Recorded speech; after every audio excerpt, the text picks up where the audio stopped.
आज हम श्री लक्ष्मण जी के बारे में जानेंगे। तो चलिए शुरू करते हैं। श्री लक्ष्मण जी शेषावतार थे। किसी भी अवस्था में भगवान श्री राम का वियोग इन्हें सहन नहीं था, इसलिए ये सदैव छाया की भांति श्री राम का ही अनुगमन करते थे। श्री राम के चरणों की सेवा ही इनके जीवन का मुख्य व्रत था। श्री राम की तुलना में संसार के सभी संबंध इनके लिए गौण थे। इनके लिए श्री राम ही माता पिता, गुरु, भाई सब कुछ थे और उनकी आज्ञा का पालन ही इनका मुख्य धर्म था। इसलिए जब भगवान श्री राम विश्वामित्र की यज्ञ रक्षा के लिए गए तो लक्ष्मण जी भी उनके साथ गए।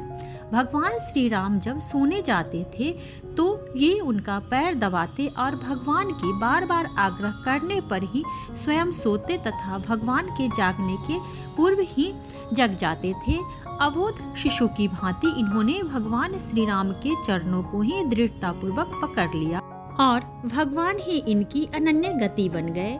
भगवान श्री राम के प्रति किसी के भी अपमान सूचक शब्द को ये कभी बर्दाश्त नहीं करते थे।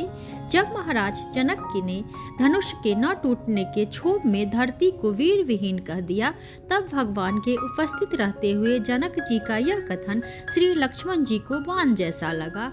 ये तत्काल कठोर शब्दों में जनक जी का प्रतिकार करते हुए बोले, भगवान श्री राम के विद्यमान रहते हुए जनक ने जिस अनुचित वाणी का प्रयोग किया है वह मेरे हृदय में शूल की भांति चुभ रही है। जिस सभा में रघुवंश का कोई भी वीर मौजूद हो वहां इस प्रकार की बातें सुनना और कहना उनकी वीरता का अपमान है। यदि श्री राम आदेश दे तो मैं संपूर्ण ब्रह्मांड को गेंद की भांति उठा सकता हूँ, फिर जनक के इस सरे धनुष की गिनती ही क्या है। इसी प्रकार जब श्री परशुराम जी ने धनुष तोड़ने वाले को ललकारा तो ये उनसे भी भिड़ गए।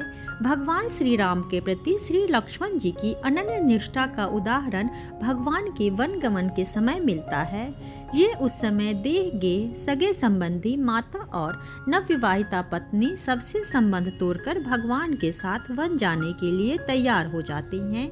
वन में ये निंद्रा और शरीर के समस्त सुखों का परित्याग करके श्री राम जानकी की जी जान से सेवा करते हैं।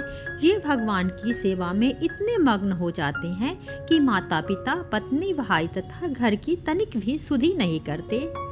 श्री लक्ष्मण जी ने अपने 14 वर्ष के अखंड ब्रह्मचर्य और अद्भुत चरित्र बल पर लंका में मेघनाद जैसे शक्तिशाली योद्धा पर विजय प्राप्त किया।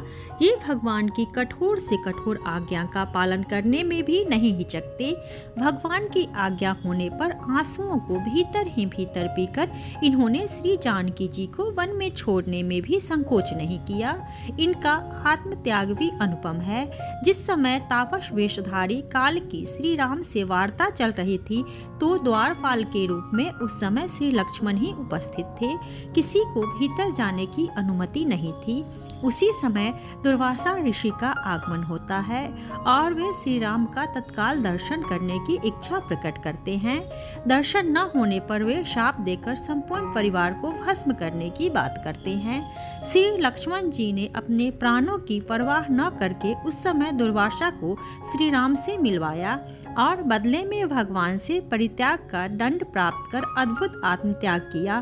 श्री राम के अनन्य सेवक श्री लक्ष्मण धन्य हैं। तो आज के लिए इतना ही। अगर आप लोगों को यह वीडियो पसंद आए तो वीडियो को लाइक करें और चैनल को सब्सक्राइब करें।